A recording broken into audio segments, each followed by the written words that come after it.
Hola, esto es La Mágica Historia.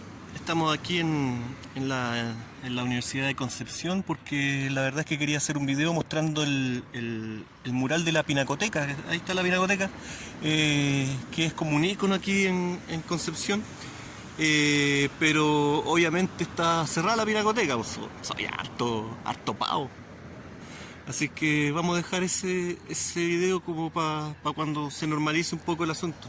Yo creo que ya para septiembre a lo mejor. En fin, quizás cuando volvamos a la normalidad. Ya que ahí en ese mural está, a pesar de que le tienen harto interpretaciones y cosas, no, nada de eso, sino que ese mural muestra todo el plan satánico de este tema. Así que nada, pues vamos a retomar un poco el tema de la mágica historia que habíamos dejado de lado y hablar un poquito, aprovechando esta preciosa universidad, que es bien bonita, y aprovechando un poco lo desocupada que está ahora. Bueno, cada cambio de era, ¿cierto? Ha traído distorsión en los grupos, en los distintos grupos humanos. Hace 4.000 años aproximadamente, ¿cierto? Se dio un cambio de era con bastante, hola perro, con bastante problemas de guerra y todo ese asunto. Lo que nosotros no vemos y que decía un poco yo en el otro video, conocemos la historia del Medio Oriente, ¿cierto? Conocemos la historia de Europa, pero no sabemos qué tanto influenciaba, ¿cierto?, lo que ocurría en Siberia o en el Asia Central, y que eso creaba, ¿cierto?, un efecto dominó que desembocaba en el lado occidental, ¿cierto?, del mundo, con consecuencias que se ven en la historia, se ven en forma unilateral.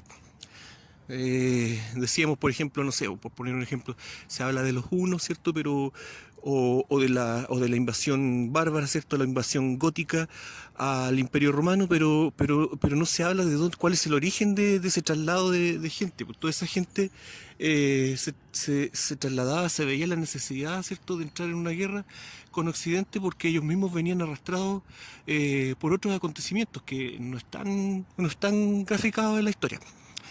Bueno, 4.000 años atrás, ¿cierto? Cae el imperio asirio, ¿cierto?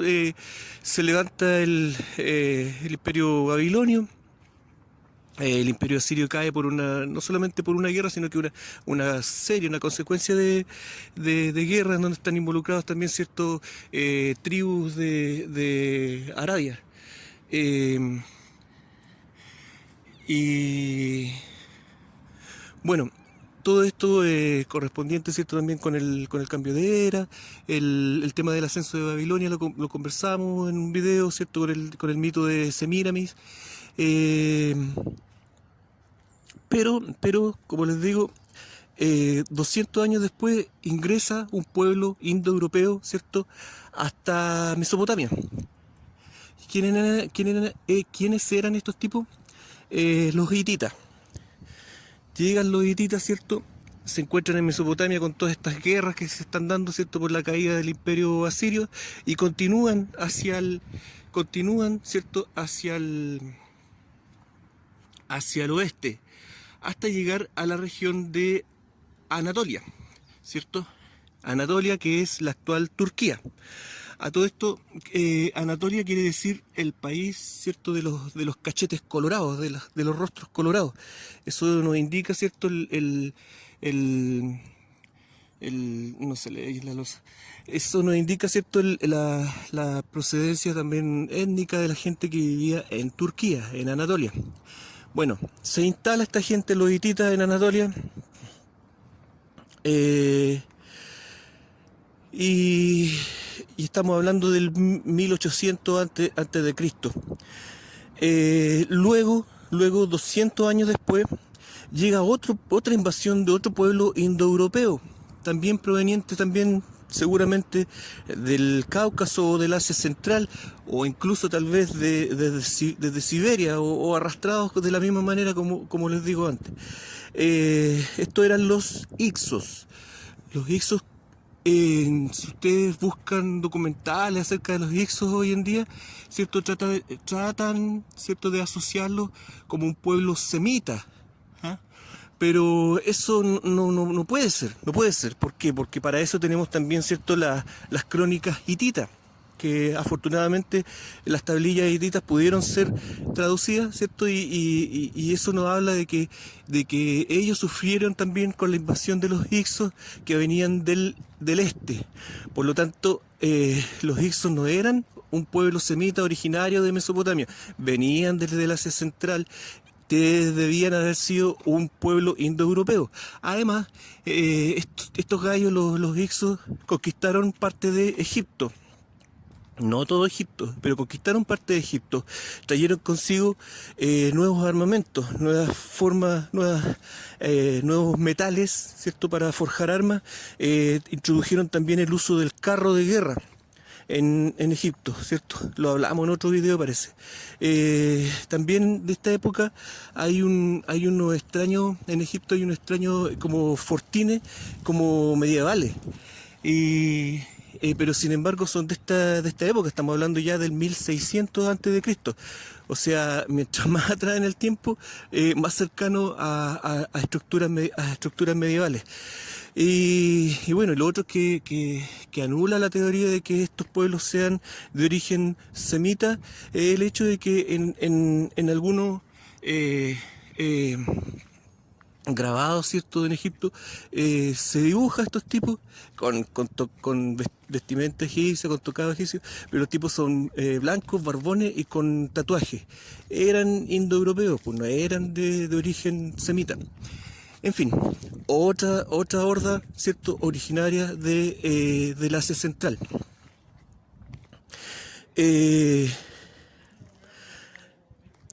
Como les digo, todos estos cambios, ¿cierto?, de imperios uno tras otro, ¿cierto?, se producen por varios conflictos en distintas etapas. No es una cosa así que de la noche a la mañana desaparezca un imperio. Sigamos hablando un poquito de los hititas.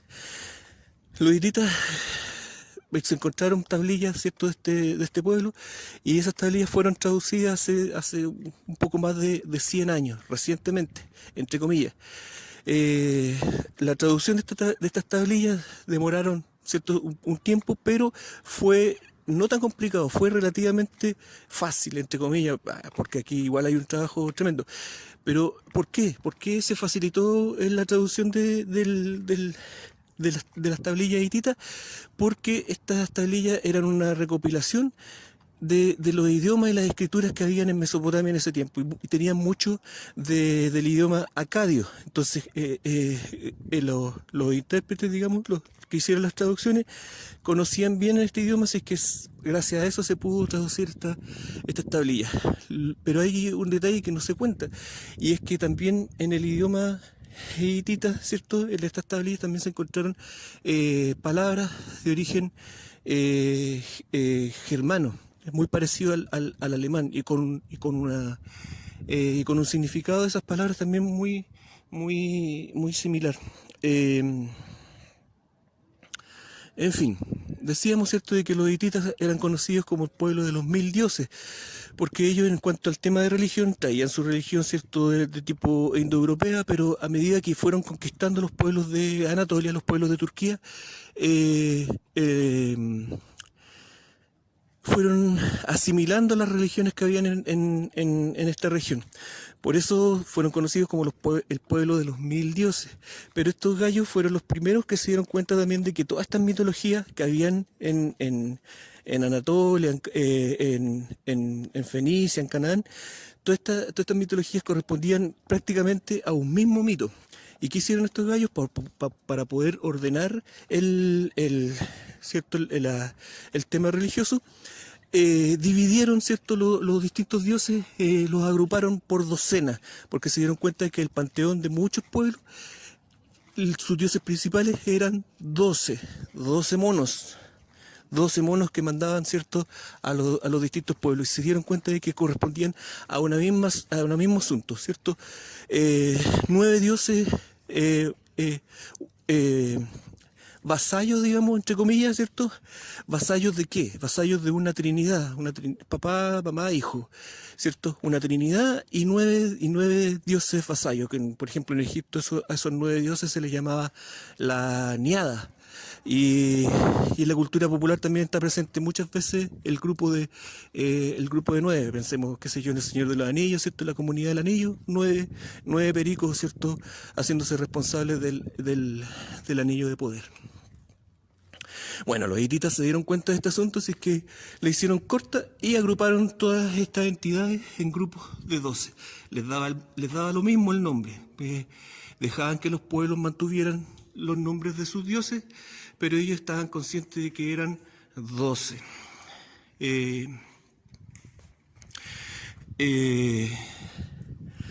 extraño estar aquí en lo de Conce, así prácticamente vacía. En fin.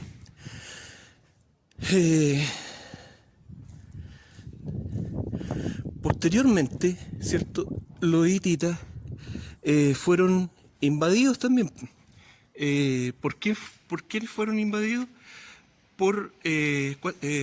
¿Cuántas estrellitas hay arriba? 7. Fueron invadidos, ¿cierto?, por los pueblos del mar, ¿cierto? Esto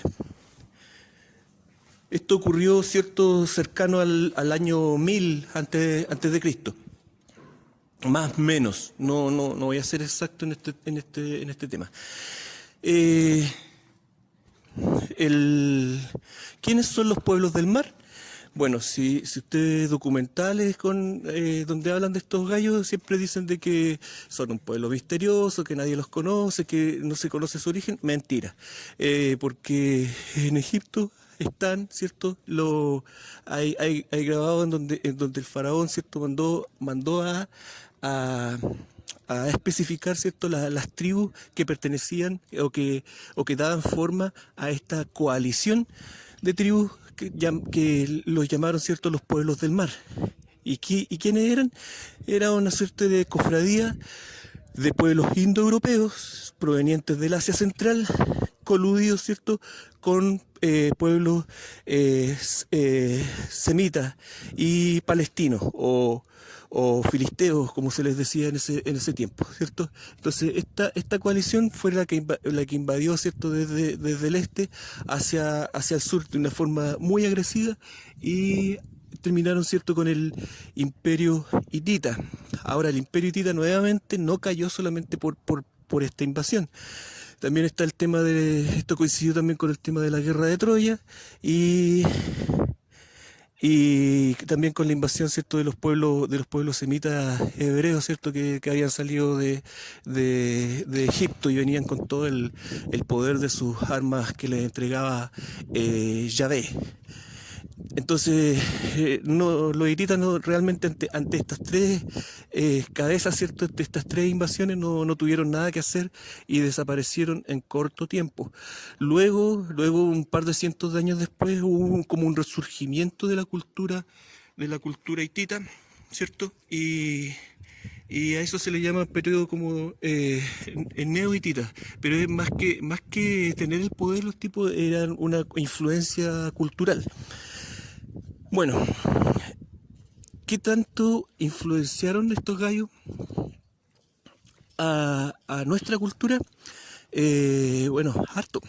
¿Por qué? Porque decíamos, ¿cierto?, de que los hebreos, cuando salieron de Egipto y conquistaron Canaán, que también formaba parte del territorio hitita, adquirieron las formas religiosas de los pueblos de Canaán y de los pueblos hititas. En Turquía hay un templo que se encontró en el año 55, creo. Bueno, ese templo es bien peculiar porque es un templo gemelo a lo que habría sido el templo de Salomón, ¿cierto? ¿Quién influenció a quién? se discute. También se discute si eran entidades, distintas entidades las que se adoraban tanto en el templo de Salomón, del rey mago Salomón, como las que se adoraban en este templo de Turquía, en este templo hitita, porque como lo vimos, variaban los nombres, pero las entidades eran las mismas. Y por supuesto los rituales y los sacrificios eran los mismos, considerando que el templo de Salomón contaba con todos los aparatos y los artilugios que se necesitaban para realizar los mismos ritos, ¿cierto? Los mismos sacrificios que se realizaban en el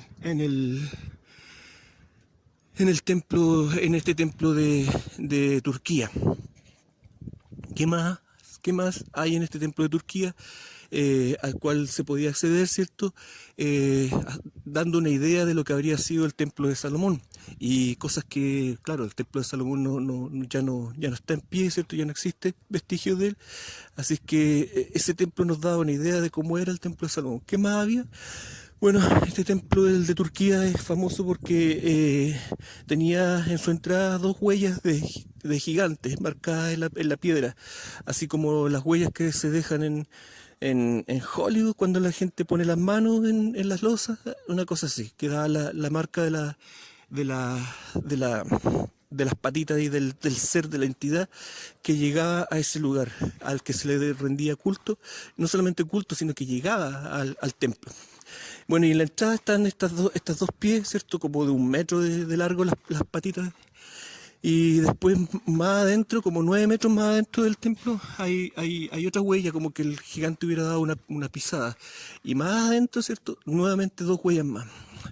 Este templo también contaba con un trono bastante grande, un trono para un gigante. El templo de Salomón también contaba con un trono para un gigante. De hecho, Yahvé está en el Antiguo Testamento de que amenazó a Salomón de que si el templo no le quedaba como debería ser, ¿cierto? Si no tenía todas las instalaciones para él poder ser atendido en ese templo, él no iba a bajar. Hay unos investigadores cristianos que hicieron una réplica del Arca de la Alianza, que se supone que se guardaba ahí en el templo del rey mago Salomón, y es distinta a otras réplicas que se han hecho en otros tiempos. Bueno, para empezar, ¿cierto? En la descripción del arca, ¿cierto? Se dice que en la tapa, ¿cierto?, que cubría el arca, habían 2 querubines, 2 querubs, ¿cierto? Y esos se representan como angelitos, con alita y todo el asunto. Bueno, los querub no eran angelitos, ¿cierto? Los querub eran estos toros alados, ¿cierto? Que se encuentran esparcidos por toda Mesopotamia. Y eso es lo que había arriba del Arca de la Alianza. En todo el templo de Salomón y esto está en el Antiguo Testamento, ¿cierto? En la descripción del templo, lo que describe, ¿cierto? Como adornos y artículos, todo era con simbología pagana, lo que ahora nosotros podríamos visualizar como simbología pagana. Pero en ese tiempo no era simbología pagana porque simplemente el judaísmo todavía no se había desarrollado en la forma estética que lo conocemos hoy en día, menos todavía el cristianismo, ¿cierto? Nuestra idea cristiana de lo que era Dios. En ese tiempo Dios era algo de carne y hueso que bajaba a los templos para ser atendido. Bueno, otra diferencia de esta tapa era de que una de las alas de los querubs se juntaba en su parte trasera y estos estaban de pie, por lo tanto formaban un verdadero trono para que se sentara este ser, esta cosa que bajaba. ¿Y para qué bajaba? Para comer, ya lo vimos en otros videos, bajaba para comerse un asadito con los sacerdotes. En fin, lo voy a dejar hasta ahí porque si extiendo el tema ya se vuelve complicado. Pero el que entiende, entiende. En fin, con respecto al nombre de la criatura, ¿cierto?, que bajaba a estos templos, ¿cierto?, a ser agasajado, ¿cierto? Uno de los nombres más antiguos con el que se conoce a este ser es él. El Dios Él. ¿Cuál Dios? Él. ¿Cuál? Él. No el de Él, sino que el del Dios Él. Eso. Y de ahí, ¿cierto? Surge todo el tema, por ejemplo, de Babilonia, que antes al principio se conocía como Babel, la puerta de Dios, Babel. Y este tema también, por ejemplo, de que muchos de los ángeles de la cristiandad, ¿cierto? Sus nombres terminan en Él, para indicar, ¿cierto?, a qué legión corresponden, a qué ser, digamos, para qué ser estos ángeles prestan sus servicios. Él, el Dios Él. Bueno, en el Antiguo Testamento también primitivamente a Yahvé, ¿cierto?, dentro de sus 70 nombres, 72 nombres, ¿cierto?, también se lo menciona como Él, el nombre compartido, ¿cierto?, con esta entidad mesopotámica, cananea, fenicia, hitita, bárbara o lo que sea. Estas conclusiones son bastante complicadas, ¿cierto? Tienen consecuencias. Toda esta línea de pensamiento, que no es una línea de pensamiento que haya creado yo, sino que son debates que hay con respecto a estos hallazgos arqueológicos y debates en los que participan gente experta en estos temas. No lo digo yo. En fin, el asunto es que aquí hay algo que es sumamente peligroso para toda la religión judeo-cristiana, y es el concepto de que si Dios es un ser de carne y hueso, se le puede matar. Complicado el asunto, ¿cierto? Todos sabemos que la religión va muy emparentada con la política. Entonces, ¿qué pasó? El gobierno turco, ¿cierto?, que está muy asociado, depende del tiempo, ¿cierto?, de lo que les conviene, están muy asociados con la cultura occidental, se dieron cuenta de este asunto de lo peligroso que hay en este concepto y decidieron el 2018 bombardear este templo, destruirlo, diciendo de que era un punto militar. Claro, en un templo como de 20 metros podía estar escondido, ¿cierto?, todo el ejército kurdo. Una estupidez, pues lo destruyeron simplemente para borrar vestigios de esta idea. Entonces, ¿cuándo fue este bombardeo? Como les digo, a fines del 2018. ¿Cómo se llamaba el templo? Para que lo busquen, porque hay bastantes imágenes. El templo de Ain-Dara. Ahí lo van a ver.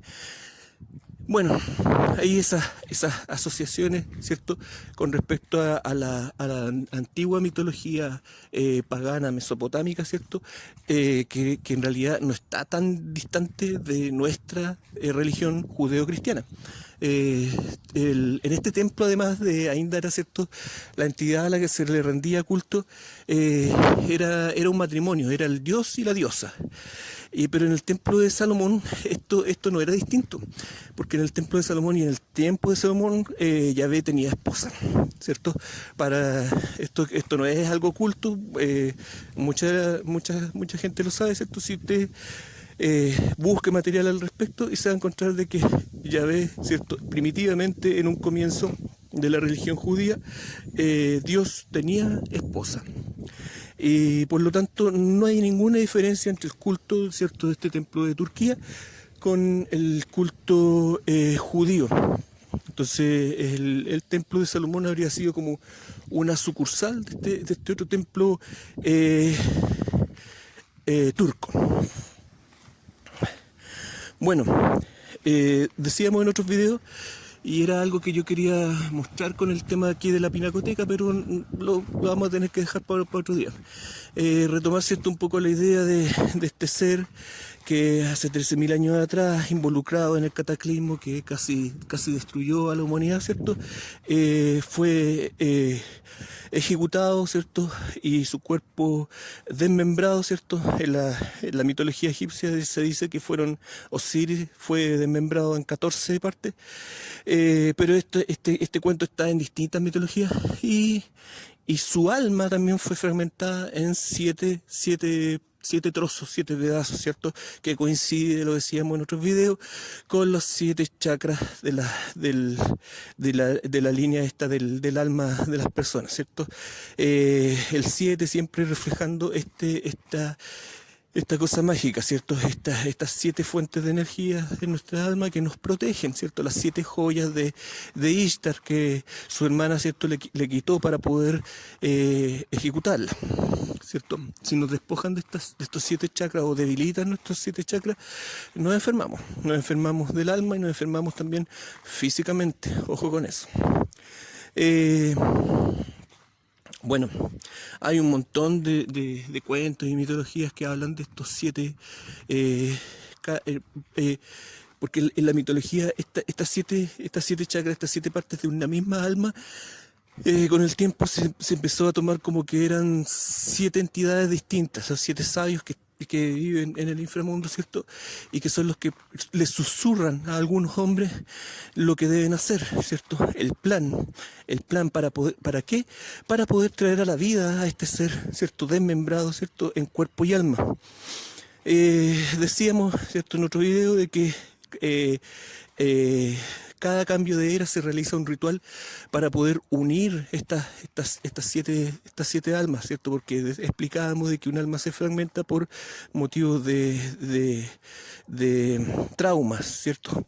Así se fragmenta también el alma humana. Aparecen estas enfermedades, ¿cierto? De personalidad múltiple, que en realidad son fragmentaciones de nuestro propio interior, producidas, ¿cierto?, por hechos traumáticos. Entonces decíamos que para poder revertir eso, cada cambio de era se debe cumplir un ritual de amor hacia este ser, ¿cierto? Un ritual de sacrificio que es lo contrario, ¿cierto?, a lo que ha sido expuesto este ser, ¿cierto?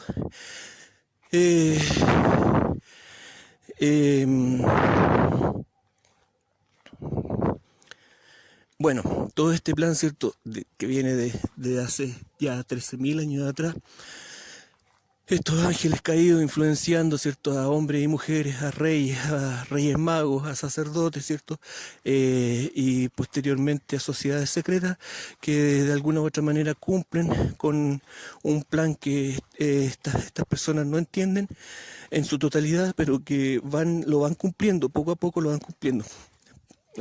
Es muy raro, es muy extraño, por ejemplo, cuando se habla de estas sociedades secretas, de los masones, de los Illuminati y todo esto. Es muy raro que todos estos tipos, ¿cierto?, cuando planean cosas, lo hacen para periodos muy largos, en donde ni siquiera ellos van a estar vivos. Entonces, cuando una persona poderosa planea algo, el tipo quiere ver el resultado de eso. Pero vemos estas extrañas sociedades, ¿cierto?, con planes, ¿cierto?, con agendas muy extensas, muy largas, ¿cierto? Y que, repito, ellos mismos no van a llegar a ver cumplidas. Entonces es una lógica bastante extraña, a menos de que esa lógica provenga de algo que ve un plan mayor en esto. Ahora esta opinión no es que yo lo crea o esté convencido de esto, pero sí estoy convencido de que hay mucha gente poderosa de que piensa con esta lógica. En fin, hablábamos, ¿cierto?, de todo el tema del oasis de Sigua, todo lo que una cosa llevó a la otra, ¿cierto?, hasta llegar a Napoleón también involucrado con este tema, todo este tema esotérico egipcio. Luego, ¿cierto?, el Aleister Crowley, ¿cierto?, este mago oscuro, este mago negro, verdaderos influencers. Esos son los verdaderos influencers de nuestra sociedad. El Renacimiento, ¿cierto?, que vino a resetear toda nuestra cultura, la historia, la religión y sobre todo la filosofía. La filosofía, ¿cierto?, greco-romana, ¿cierto?, la filosofía clásica, que no se corresponde con la filosofía, ¿cierto?, del Renacimiento. La filosofía actual, ¿cierto?, es una filosofía atea que promueve el ateísmo, ¿cierto? La filosofía antigua eh, no promovía el ateísmo, ¿cierto? Lo hemos dicho, promovía la filosofía antigua, promovía la magia, pero la magia como un conocimiento, ¿cierto? Uniendo ciencia, arte y religión. La filosofía moderna reseteó eso, ¿cierto? Y reemplazó la religión, ¿cierto? La reemplazó por el hombre, ¿cierto? El culto al hombre, el humanismo, ¿cierto? Y al Dios, y al concepto de Dios, se le dio el concepto, lo más importante de la filosofía actual es el concepto del devenir, del Dios por venir. ¿Qué quiere decir eso? Eso quiere decir que si el hombre, ¿cierto?, se desarrolla lo suficiente, se va a convertir en su propio Dios. Eso por un lado, pero por otro lado también nos están hablando, ¿cierto?, de un Dios que va a venir, un Dios que ellos están trayendo nuevamente a la vida, ¿cierto? Todas estas cosas tienen dos significados. Ahora, el devenir como concepto del hombre convirtiéndose en Dios, ¿cierto? A través de sus facultades, ¿cierto? A través de su mente, a través de su progreso moral, ¿cierto? Es absurdo, es como esta alegoría del burrito, ¿cierto? De la carretita, que lo hacen avanzar, ¿cierto?, a la siga de una zanahoria que nunca va a encontrar, ¿cierto? Porque en este mundo material, ¿cierto?, la perfección divina nunca se va a lograr. En fin, pero con eso eliminan, ¿cierto?, de la tríada de la magia, de la tríada del conocimiento, ¿cierto?, el tema religioso. Entonces, ciencia, arte, como los lemas de todas estas universidades, pues, ciencia, arte la religión la eliminan por tecnología o por filosofía, ¿cierto?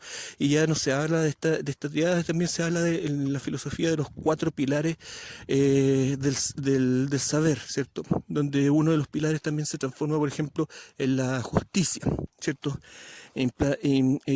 Cada vez con mayor poder y más implacable frente al ser humano.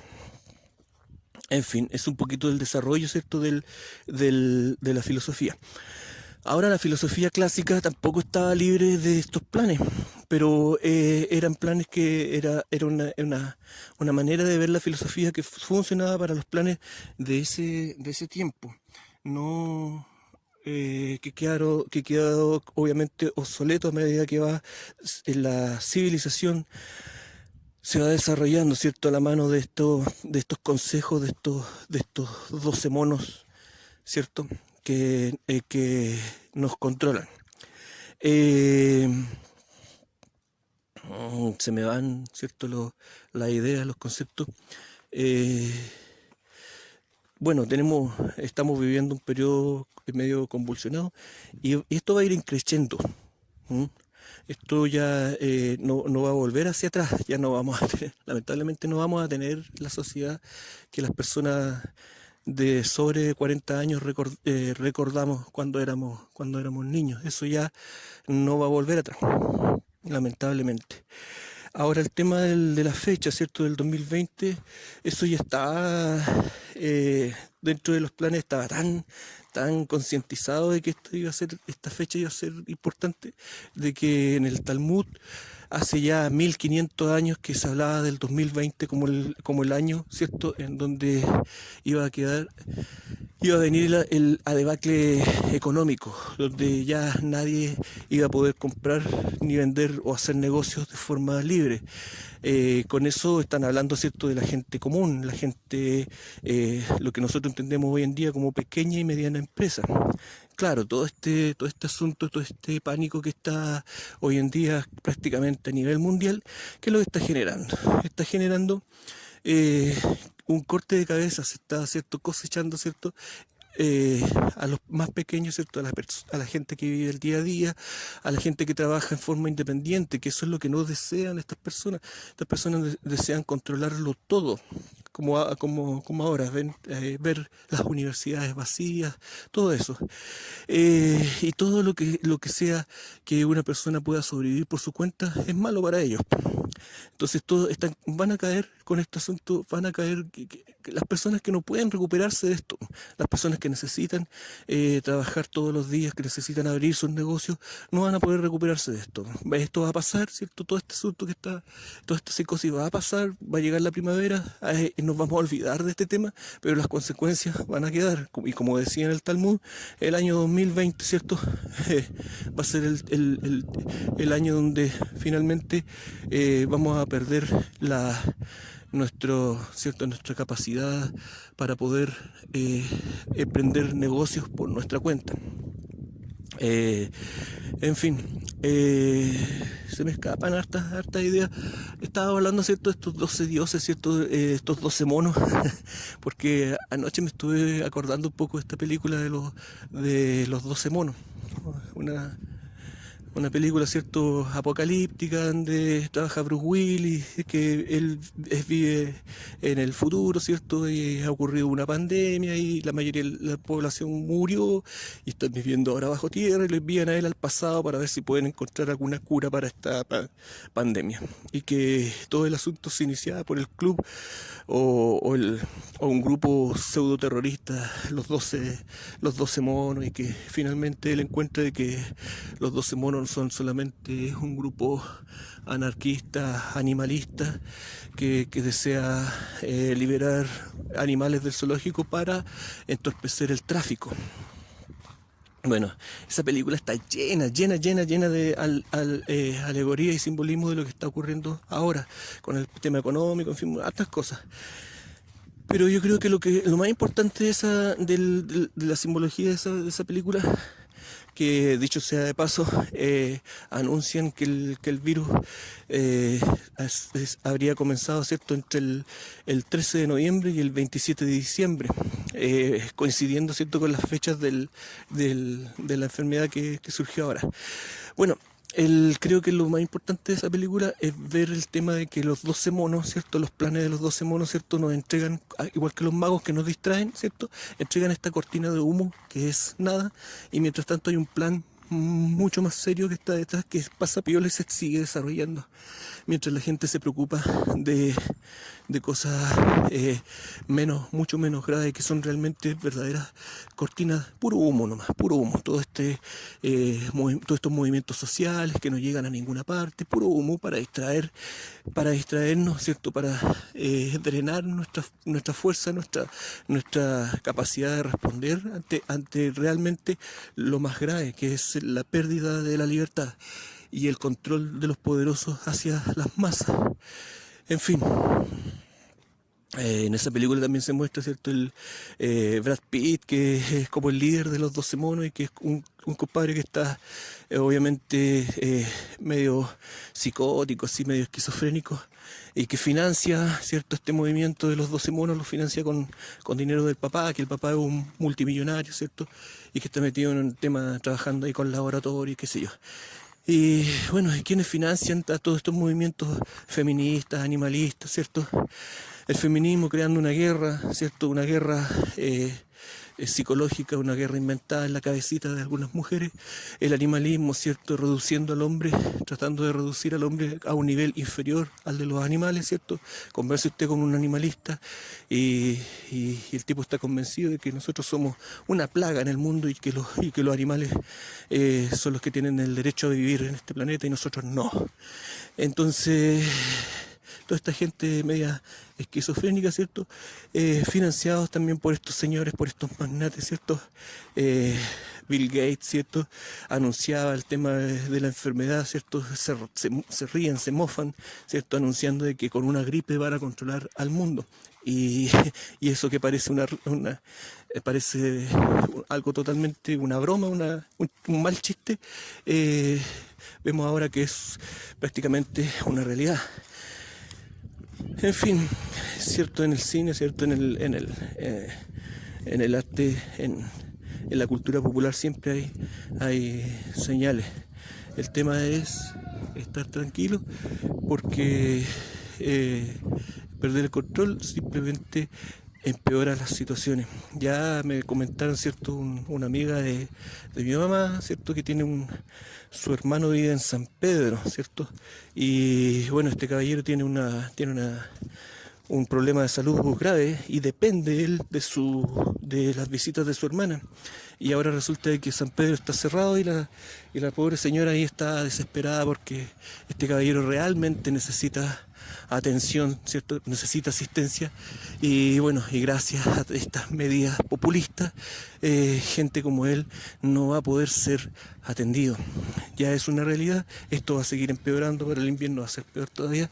Tratemos de relajarnos un poquito, tratemos de ponerle freno a esta cosa. No vea tele, no vea noticias, piense en otra cosa. El tema no es tan grave, la enfermedad no es tan grave, no hay para qué preocuparse tanto. No nos dejemos controlar, no dejemos que nos coarten nuestras libertades. En fin, tantas cosas. Que estén todos bien. Esto es La Mágica Historia. Vamos ya terminando el ciclo de este canal.